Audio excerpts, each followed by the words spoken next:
With that in mind, I would like to introduce myself. My name is Dustin Thompson. I'm with the Sierra Club Delaware chapter. And with me today is McKay Jenkins, who is going to talk to us a little bit about the everyday chemicals that we use, kind of the risks that could be involved with some of them to our bodies and to our planet, and kind of give us some history on kind of how we got to the point we are in the United States. And so, Mr. Jenkins, if you would like to kind of introduce yourself and give some background. Sure. Hi, everybody. My name is McKay Jenkins. I have been teaching at the University of Delaware for 25 years. I'm primarily an environmental journalist and journalism professor, but I also started a program in what's called the Environmental Humanities at the university. And that is now a minor that people can take no matter what their major is across the university. So this is an effort to get humanities students to study science and also to give science people a chance to have a big engagement with history and philosophy and economics and literature and all that sort of thing, so we can all be on the same page talking about some of the environmental and health issues that we're all confronting. So it's really an interdisciplinary project, and it's been going on for a while, and it's been a lot of fun to work with it. As Dustin will talk about later, I've also recently helped start a Master Naturalist certification program in the state of Delaware. So for anybody who's interested in doing environmental restoration work around the state, I will happily tell you more about that as we go along. Great, thank you. Thank you very much for joining us. So just to kind of jump right into it, and you have a pretty interesting story about kind of how you got going down this rabbit hole. I don't know if you want to kind of sprinkle that throughout the presentation today, but what have you found kind of in your investigation? What have been some of the kind of the most harmful chemicals and products that maybe most people don't think about? Yeah, it's a good question. So the book that this talk and this conversation comes out of is called Contamination. And that book starts out with the story of my own experience going in to see a doctor about 15 years ago with a pain in my hip that was kind of radiating down my leg. And I thought that I had some sort of a running injury or some sort of, athletic problem. And he said, let's just go get it checked out. And we did an MRI, and it turned out that I had a tumor growing between my hip bone and my pelvic bone that was about the size of a baseball. Now, at the time, my kids were about 1.5 years and 4. So this was a really difficult situation. I ended up going to a major cancer center in New York City for surgery to have this thing removed because they thought it was a malignant sarcoma, soft tissue tumor. And right before I went into surgery, I was in my scrubs waiting to go in to get this thing removed. And some researchers came in with their clipboards, and they asked if they could ask me some questions about my experiences, my life, my exposure to chemicals. And I wasn't sure what they were after because, I'd been a professor and a journalist. I'd never worked at a plant. I'd never worked in a research lab with chemical exposure. And they said, no, we're not interested in that stuff. We're interested in the kind of things you come in contact with every day. Things like plastics and cosmetics and lawn chemicals and, drinking water bottles, like all the kinds of things that we encounter all the time. And I was startled after, half an hour of these questions to realize how many times in a day that I or anybody else would come into contact with just about every chemical you can imagine. This includes things that your mattresses are made out of, for example, or that your personal care products are made out of, or that your lawn chemicals are made out of. I went in to have surgery, and when they pulled this big thing out of my belly, it turned out it was a benign tumor after all. So the story had sort of a happy ending for me. But it left me with all these questions about what all these, what were they talking about? What were they asking about? And why didn't I know more about them? So I set out for a few years to do some research into all of these various subsets of chemicals, the things you come into contact as you clean your house, or as you drink your water, or as you go shopping in a big box store, or as you take care of your gardens. And basically chronicled what I could find out about all of these different things, where they'd come from, what their history was, what their health consequences were. And that's what the book is about. The book really is about how we have become so dependent on so many products that have so many chemicals in them, and yet we know nothing about them. And as you look deeper into this, of course, you find out that there's a great deal of money in a great number of companies that are selling these products. And there's also a parallel and not coincidental lack of government oversight of this, especially in the United States. Europe, we can talk about this later, but Europe has an entirely different engagement with big chemical companies and consumer products made out of their chemicals. So there's really quite, the deeper you look into this, the more complicated it is. And people have a variety of responses to this. Sometimes they just simply want to know what kinds of things to buy. And other times they get very politically engaged because they think that this is actually a problem of a scale, like something like climate change, where it doesn't matter if you are safe, the rest of the world is not. So we can talk about that as well if you like.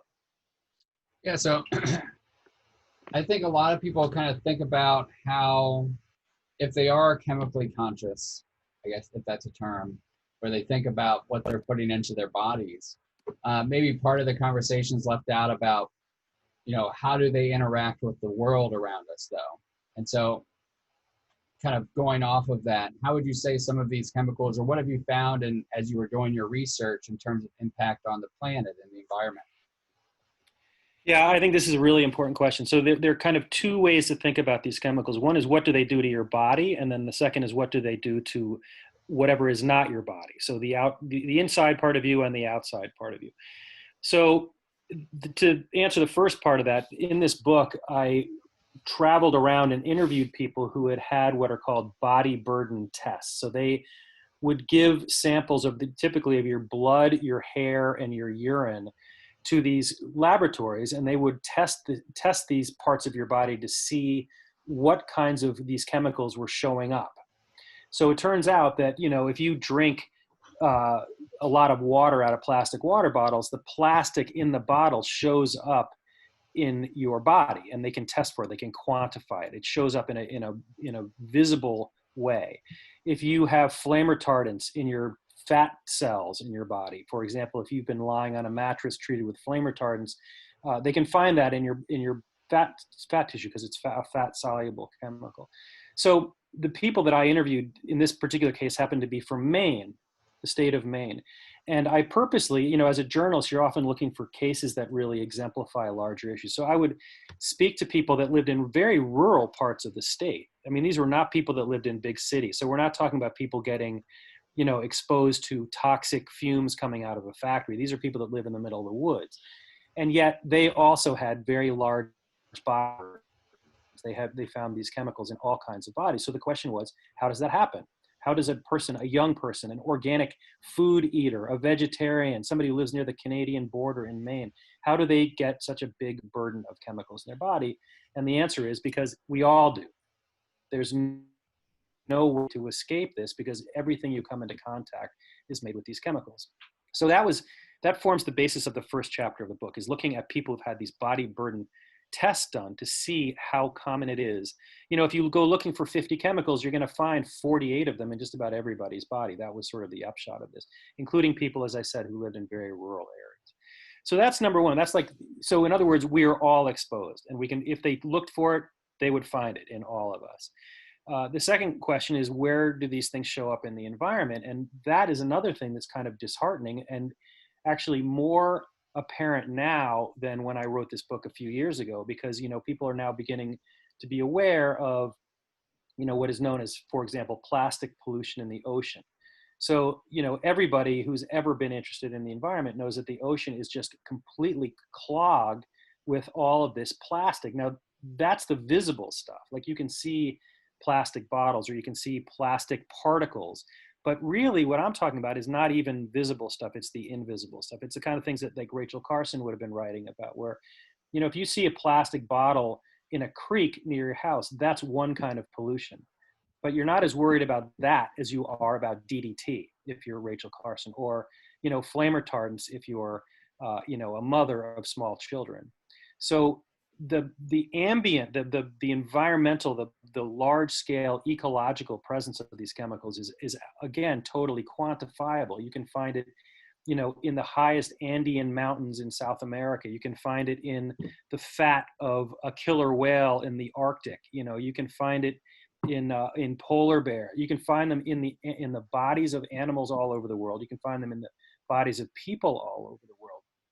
I remember one study that I came across about killer whales off the northwestern coast of North America that eat only salmon. These are whales that only eat migrating, very fatty salmon. And they were talking about how if your diet consists of eating salmon that have a high fat content, flame retardants, human-generated, human-marketed flame retardants attach to fat cells. And when they get ambient in the environment, of course, they bioescalate. They move up the food chain. So flame retardants were getting into the salmon, and the orcas were eating a lot of salmon. So if you eat 150 salmon in a day, you're going to get a whole lot of the flame retardants in the fat of those salmon into your body. So they're finding these killer whales that have enormous body burdens of flame retardants because they're eating fatty fish that themselves are, aggregating these flame retardants. So that's kind of a two-part answer to the question. They're in our bodies and they're in the environment, and there's no way really for anybody or anything to escape them. They are so ubiquitous. The Associated Press, the journalism aggregate did a study of 50 municipal drinking water supplies all over the United States to look for the presence of these chemicals in our drinking water, and they found them in every single drinking water source. So, if you think about your water, when you drink a glass of water in Wilmington, it is coming through a water treatment plant and has very successfully removed, cholera or, tuberculosis, whatever it might be floating around, any kinds of pathogens, living organisms that might be in the water.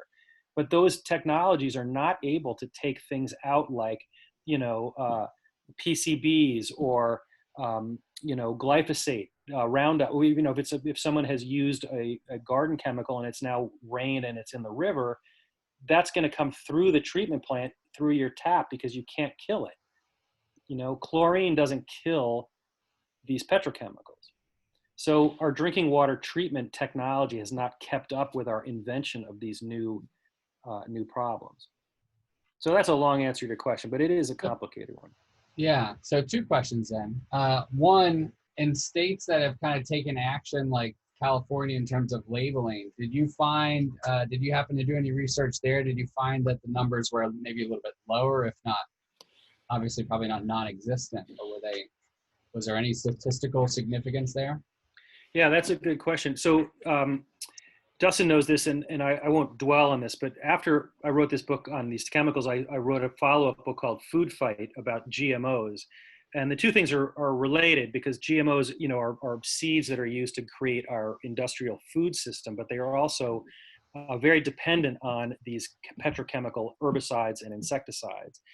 And the labeling of food is kind of parallel to the labeling of these chemicals in products. So I just want to mention that labeling is a larger question that applies to all kinds of things. So the short answer is that some states, California has put some labels on things. The state of Maine, because of this body burden stuff I was mentioning before, tried to do some regulation of these chemicals and actually succeeded in ways that other states have not been able to succeed. And the reason for that is that the companies don't have political power in Maine, because the companies, and we can list them, they're companies like DuPont, like Dow Chemical, like Syngenta, these like Bayer and BASF, these big global conglomerates have a lot of political power in certain places, but they don't have it in other places. So they have a lot of power in Washington, but they don't have any power in Maine because they don't have factories up there. They don't have employees up there. So when a state legislature has lobbyists that are like, in Maine's case, literally like moms, like working moms, were saying to state lawmakers, we don't want these chemicals in our breast milk. So, let's ban some of these chemicals. And then the companies would come up and say, we don't want you to ban the chemicals. That's going to be an infringement on our business model. The legislature was able to say yes to the moms and no to the companies because the companies had no political power in the state. In Washington, the opposite is true. These companies love to work on regulations and legislation in Washington because they have a great deal of control over Congress. They have much less control over states. And then just one quick example, not from the US, but from across the Atlantic. The country of Sweden, did a lot of research on these flame retardants that were getting into breast tissue. And they imagine this, as soon as they learned about this public health threat, they banned these flame retardants. And the incidence of flame retardant caused breast tissue contamination dropped like 30% in just 3 years. So there's evidence that like regulating these things actually has very quantifiable results if you are willing to do it. But that was because, again, these companies had no control over federal policy in Sweden the way they do here. So how does the FDA and the EPA kind of regulate these chemicals? Well, this is a big controversy, and if you speak to activists about this, they will reveal themselves to be very cynical about this, especially depending on which industry you're talking about. They'll talk about the cosmetics industry, for example, is a many tens of billions of dollars a year industry that many critics say is essentially self-regulated. Like there is no federal oversight. You will see chemicals out there on the market in these consumer products that are essentially regulating themselves. And also, as Dustin mentioned, utterly unlabeled. Like if you are able to go ever again to a cosmetics aisle, pick up whatever products you're interested in, see if there's anything on the label. There are a lot of things that have no labels on them. There are other things that do have labels on them, but they're totally indecipherable to you because they have the names of chemicals that you couldn't possibly even pronounce, let alone understand. So the bottom line is that there is way less regulation than there should be. And the reason for that is that's the way that companies want it. They want no intrusion into their products because, of course, if you found that something was had a carcinogenic ingredient and you made people put a label on it, people wouldn't buy that product. So there are many, many examples of this. Probably the most famous recent one is, again, Roundup, this product marketed by the company that used to be known as Monsanto. They've recently been bought out, but the most popular weed killer in the world, Roundup, is made with the active ingredient called glyphosate. And the World Health Organization called glyphosate a few years ago a probable human carcinogen. And, Monsanto screamed about it and a lot of people screamed about it. But now what you're seeing is a whole lot of many hundreds of millions of dollars being awarded in lawsuits because people are claiming that Roundup caused them to get cancer. And this is the most popular herbicide in the entire world. So that is an example that industry being essentially able to slip beneath any great, strict government oversight. So how would you say on average are other nations kind of handling this issue? Is this kind of purely an American oversight here, or are other nations struggling with this as well? Well, to answer that as sort of efficiently as possible, like the European Union has a philosophy that is kind of generally known as using the precautionary principle. So if you want to use or introduce a new chemical into the marketplace in Europe, you have to prove that it is not going to cause any harm before you release it onto the market. In the United States, the opposite is true. A company is allowed essentially to release a product onto the market. And if someone gets sick, it's up to the person who got sick to sue the company and hold them responsible for causing you to get sick. And you can imagine the difficulty that it would be to prove that your brain tumor or your breast cancer was caused by this particular chemical. Like it'd be essentially impossible to do that, with very few exceptions. Like tobacco, the chemicals in tobacco or cigarettes have been obviously proven to cause that, have led to just enormous class action lawsuits. Glyphosate is starting to suffer the same kind of consequence. But when you are exposed to so many chemicals in every day of your life, it's very difficult to prove that one particular thing caused one particular illness. So that becomes a very effective way of escaping any kind of consequences, because it's virtually impossible in a legal or even like a chemical biological way to prove that one thing led to another thing. In Europe, they know that to be true. So they say, well, we're going to ask that you do all this testing ahead of time to make sure that these things are not going to cause problems once they're out on the market. So that's like a fundamental difference between the United States and Europe, is basically who do you hold responsible for making sure things are safe.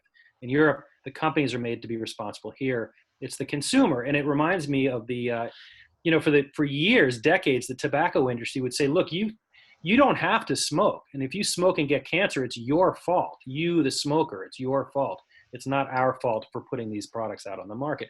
The tobacco industry really set the standard for all these other industries that have followed suit by, blaming the consumer, by pretending that they don't have the science, that these things are problematic, all that sort of thing. Everybody has gone to school on the tobacco industry. Yeah, it's funny that you have a lot of people probably that would never think to smoke, right? Would never think that I'm going to inhale this smoke and these chemicals and I'm going to come out the other side of this, perfectly okay. There's no risk involved here. But then we've kind of been lulled into this false sense of security regarding all these other chemicals. We'll rub petrochemicals all over our bodies and our scented lotions from Bed Bath & Beyond and not think about it at all in the same kind of context of, I can do this with zero risk involved, right? I can look at this. I don't know any of these chemicals. I don't even know how to pronounce half of these chemicals. And then with line items like fragrance, you don't even know what these chemicals are, but there's no risk by me rubbing this on my body and absorbing it through my skin. It's a very interesting dynamic there that we've kind of been lulled into. It is, and this is why, at the risk of getting a little bit abstract, this is what I find really interesting, because whether you're talking about consumer products, which we're talking about today, or food, which I also have written about, they're very related in the way that they have asked consumers to essentially give up awareness of what the ingredients are. Like, just trust us. Eat our hamburger, eat our fast food, drink our soda, use our nail polish, use our hair dyes, just trust us, everything's cool. Like, just be a happy consumer and don't ask too many questions.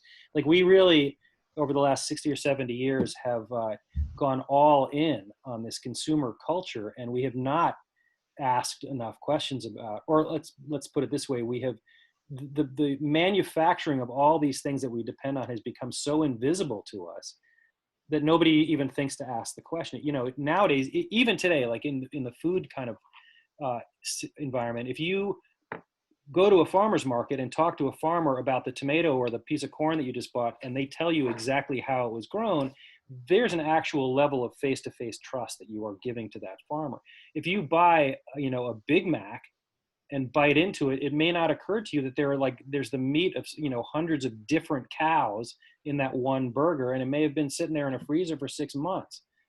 The food is so abstract, the cosmetics are so abstract. We have no idea how they're made, where they're made, under what conditions, and by the way, by what workers, under what conditions. Like, you've seen this with COVID, has blown up, in terms of food production, blown up the invisible worker that works in slaughterhouses, either for cattle or for chickens, and are now, of course, like massively overexposed to coronavirus. So anyway, there's a lot to talk about. These things are all super interrelated, but the bottom line is that American consumers have been, anesthetized about things that they use every day, and are basically, kind of walking through a matrix where they're basically not encouraged to ask too many questions. Just use them and trust us. And you do that at your own peril, it seems like. So how often would you say are companies required to disclose kind of these chemicals in the US versus maybe some other countries? Are there stricter labeling laws in some other countries, or are they more just outright banned in other countries compared to ours? What do you say the dynamic is there? Well, as I said before, I think Europe is much quicker to make companies responsible on the front end, and we are more willing to let consumers bear the brunt of the responsibility for ensuring their own safety on the back end.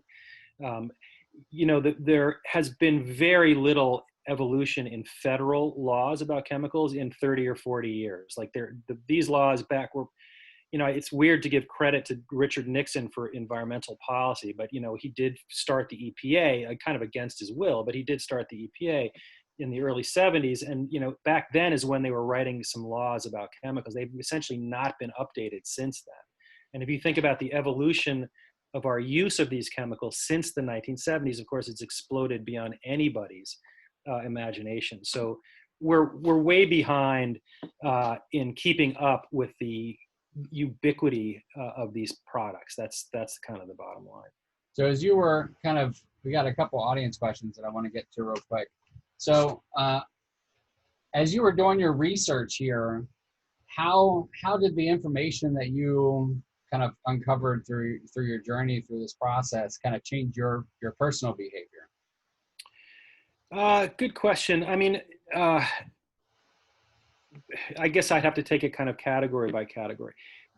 My favorite chapter in this book, in terms of its influence on me, was the chapter on the American lawn, on Americans' obsession with lawn care, including its chemical, like sanitized vision of the perfect lawn, and all the chemicals that are required to keep it looking. You know what I'm talking about, like the suburban fantasy of a lawn that looks like a pool table, like it's flat, it's monoculture, it is chemically sanitized, there are no plants, and there's like a little kid playing soccer on the field, whatever that fantasy is.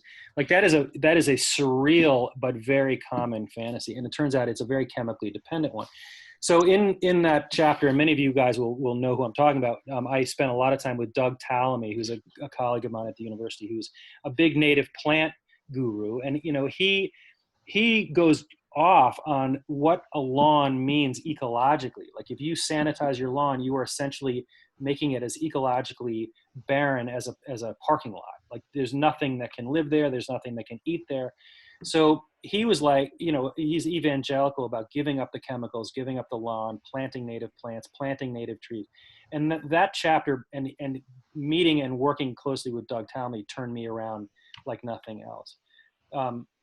The drinking water thing is an interesting one. And a lot of my students at the university are obsessed with drinking water because, of course, all of them are drinking out of plastic water bottles all day long. And, you don't see kids lining up at the what they used to call the bubbler, the drinking fountain in the hallway. And that's a very interesting phenomenon. Like why we all, like even when I was in high school, we were all that's where you got your water. You were thirsty, you went to the water cooler in the middle of the hallway. There was no such thing as a water bottle. And it turns out that the drinking water that is coming out of the tap, even in a place like Delaware, which is not exactly like the most pristine place on the planet, the water is actually very safe to drink. So if you're drinking, you may think that by spending money on a bottle of water, you're getting better water. The truth is definitely you're not getting better water. In fact, a lot of the water you buy in water bottles is just tap water with a label on it. And what you're paying for is the plastic bottle, which you don't even want. And to add insult to injury, you're getting the chemicals in the plastic in the bottle in your water. So you're paying for something you don't want, you're getting chemicals you don't want, and now you have a plastic bottle you have to throw away, which people, of course, don't throw away. I mean, they don't recycle, they end up in the oceans. So like the drinking water thing, you have been, again, like hypnotized into thinking that drinking out of a plastic water bottle is the way to go, when in fact it is not. And it creates like 3 or 4 different globally scaled up problems where you could have created 0 by simply drinking the water that comes to you for free. So those are just a couple of examples. Yeah, appreciate it. So now we have one that's pretty specific to Delaware and specific for a certain subset of people. It was recently found out that these military bases were using this firefighting foam and other products that have then leached chemicals into the public wells. So now there's townships that import, all of their water, and the water is that's being imported isn't tested or hasn't tested positive for these chemicals. But the question is, should there still be a concern of the chemicals kind of stagnant in the pipes themselves? Well, it's a great case study, and it reminds me of, well, it's an example of something that I think is worth talking about, which is when the government or when an industry says to you as a voter or as a consumer, look, don't worry about it. This is like a necessary problem. Like these chemicals are just, it's part of what we have to do. We have to have these chemicals or else we can't do X, Y, or Z. We can't run our company. We can't run our airport. We can't run our military base. So just don't ask too many questions. Go away and let us handle it. We know more than you do. Like that is a very kind of common refrain. I don't think that's a sufficient, like that's not a community-minded answer. When you use a lot of toxic chemicals and it rains and they run off your military base or they run off your airport or they run off your parking lot, they end up in our drinking water. Whether we drink them or the animals are drinking them or the bird, I mean, everybody is drinking this water. So to say, stop asking questions, go away, this is necessary technology is an unsatisfactory answer to me. Like if you want to use them, you have to be transparent and tell us what you're using and what's in them and what the health consequences are, because we all know that things do not stay local. Everything moves around. It moves around when it rains. It moves around when the wind blows. It moves around when, you know, it gets in the soil and a worm eats the soil and then a bird eats the worm and then a fox eats the bird and then whatever it is, it goes right up the food chain and you can follow this. It does not disappear. This is part of the larger question here about this American idea that things go away. Like you use something and you throw it away and it disappears. Nothing goes away. Everything, you know, anybody who knows about recycling knows this to be true, but it's not just about bottles. It's also about chemicals. Like these things simply stay in the system. So this illusion that you can, like, you know, pour antifreeze down the drain on your street and therefore it's no longer a problem is asinine, you know, or you can put Roundup on your lawn and then it's going to rain and it's going to disappear. Like it's not going to disappear. It's going to go downstream. It's going to hit your neighbor. Like that's the way to think about it. Whatever you use is going to impact your neighbor. That's a much more community-minded way of thinking about things. Somebody had asked if there are any studies that show the difference between tap water and water that is in the plastic bottle that shows what is leaching into the water, I assume, into the water that's in the bottle. Yeah, well, it's a funny story. So many of you, I'm sure, are familiar with Nalgene bottles. Like, so you know, there's the crinkly plastic that you get in like in a bottle that you buy at a Wawa or something, and then there's the hard plastic that you use with a Nalgene bottle. And Nalgene bottles used to be used primarily by like hippie rock climbers and, you know, outdoors people. And the reason for that is that Nalgene bottles would hold hot or cold water. Like they were insulated, they were durable, you could use them forever. And then they found out that there were chemicals called bisphenol A, BPA. Bisphenol A is the plastic chemical that makes plastic hard instead of soft. And what they found, they started, in fact, one of the earliest studies was these scientists went to a rock wall, like a climbing gym, and they asked to test the bodies of all these climbers that were in this climbing gym drinking water out of Nalgene bottles. And they found this BPA in their bodies. And that became this big news. Nalgene bottles have bisphenol A and now it's in their bodies and it's, you know, an endocrine disruptor. So Nalgene, the company, freaked out and started, as you probably know, making BPA-free bottles. So now when you get an Nalgene bottle, it doesn't have BPA in it because that freaked everybody out about that. So in that was like a perfect case where the water in the bottle was leaching the plastic and then putting it into the consumer's body. So that's where that story picked up some speed in terms of like the popular imagination. So who do you think, so we got a couple more audience questions, but a few things that I really want to get to, and we're closing in on a time frame here. Who is likely to have kind of the highest rate of exposure to some of these chemicals? I think it's important to talk about that not everybody bears this burden equally. So do you speak to that? Yeah, I mean, this is a whole nother can of worms, which is to bring in questions of like economics and also race into this larger question, because, you know, you can be a rich white suburban person and you cannot buy your way out of this problem. Like you are still going to be exposed. You're still, chances are you're going to have a heavier exposure because you're hiring people to spray your lawns with chemicals, whatever it is. But even if you're rich, even if you can buy the fanciest, you know, organic products, you're still going to be exposed. There's just no question about that. But if you're not rich, you have a much harder time because the cheaper the products, generally the crappier the ingredients in them. And so And of course, so that's problem number one. Problem number two is if you happen to live in a poor neighborhood in a city like Wilmington, or I happen to live in Baltimore, but you pick your city. There are places that are actually, they have a term, they're called sacrifice zones. Like these are places that are zoned where big industry, big heavy polluting industry can go. And they typically zone these right next to poor neighborhoods. And the reason for that, of course, is the people in the poor neighborhoods don't have the political power to say no.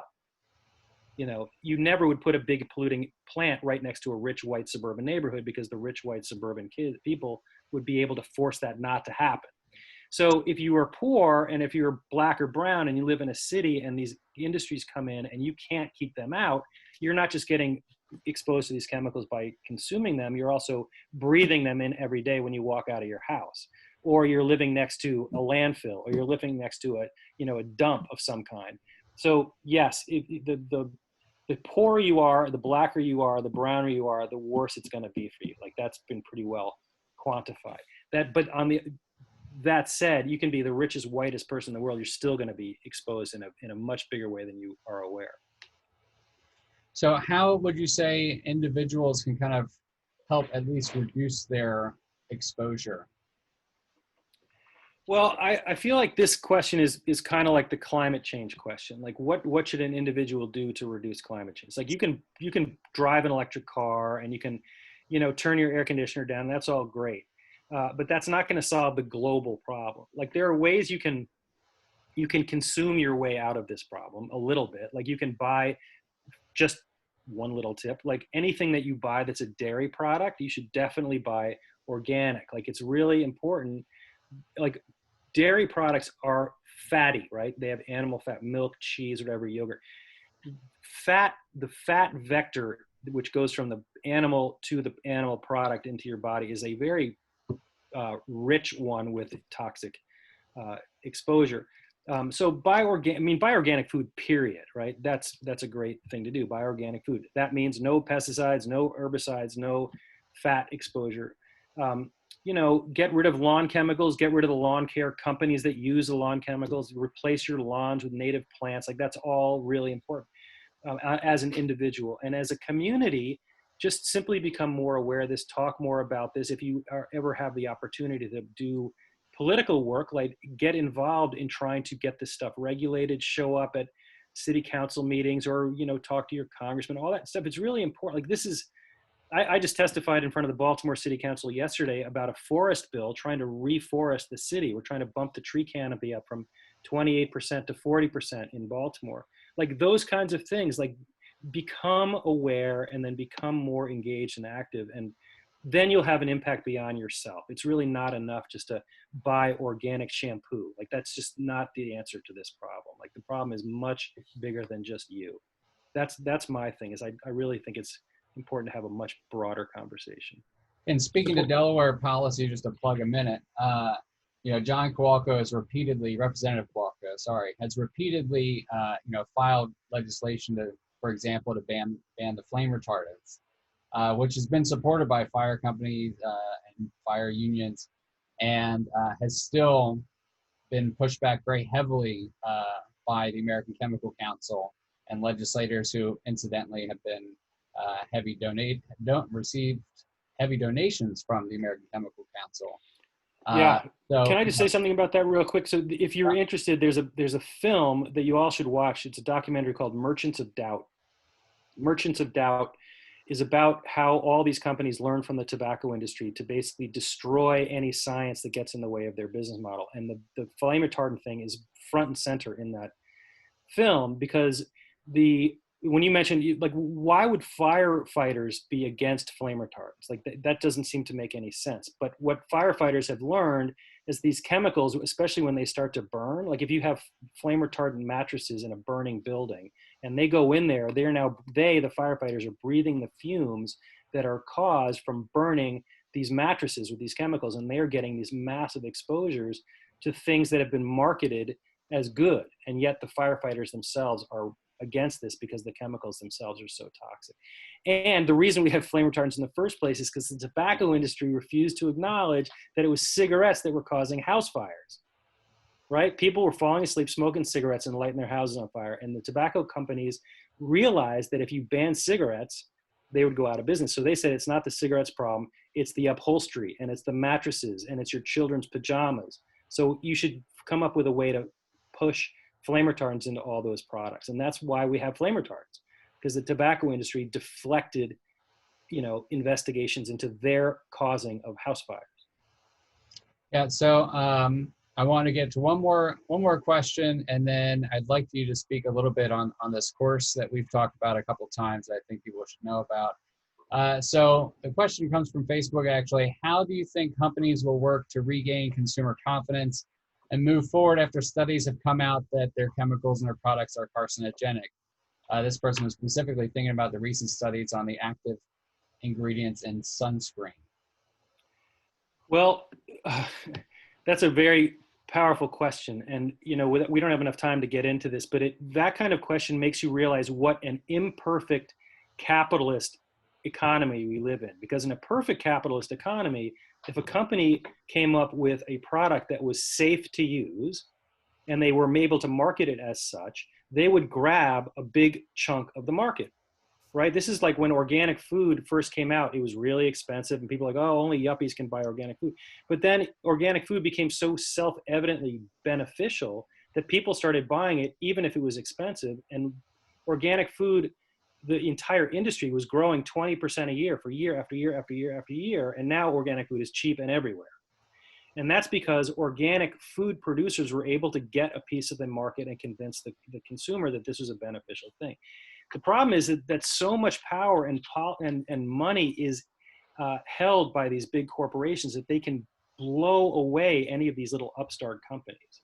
Or what they can do is they can market, sometimes you'll see a laundry detergent made by Procter & Gamble that's clean and fresh, whatever, they market it with a big greenwashing kind of label on it. And so people are like, oh, I think I'll buy that one. But it's made by the same company. And what it's doing is essentially squashing the opportunity of smaller mom and pop companies to come in and replace these things. So these questions bring to light a whole lot of heavy corporate power questions that are also, they're big, chewy questions to think about, but they're way beyond public health. It has to do with the whole political system and the regulatory system and all of that too. Yeah, so lots of good questions. We need 4 or 5 live streams, I think, and we'll maybe scratch a little bit. Right. So I do want to hear, though, you're teaching a new course that people can get, anybody can get involved in. You wrote a textbook for the course. So fill us in a little bit. Yes, please. Thank you. In the last few months, my colleagues at the University of Delaware and the Delaware Nature Society have put together a statewide Master Naturalist certification program. So it's kind of like Master Gardeners, but in this case, you are trained in everything from things like insects to soil chemistry to watershed ecology to reforestation, all kinds of things, so that you can become a very highly trained volunteer to do restoration work, like to reforest or to work on, river ecology or work on native plant gardens and help reconstruct Delaware's, beleaguered natural environment. So if you're interested in this, it's a very, I was certified in Maryland before starting the Delaware program. They have them in states all over the country. They're run out of the Cooperative Extension Program at the University of Delaware. And I will make sure that Dustin has the link to that, but it's for anybody that has the time to take the course. I think it's 40 hours of training, and then there's some volunteer hours that you have to do.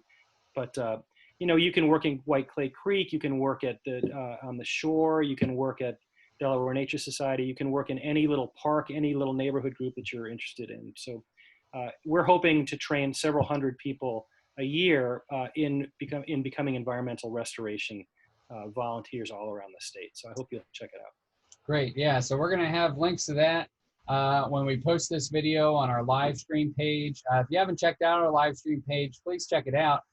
We have all of our previous episodes with all the resources that were involved in those episodes. And for this one, we're going to have the link to McKay Jenkins' books and to this class. So you'll be able to check all that out. The website is just sierraclub.org/Delaware/live-stream series.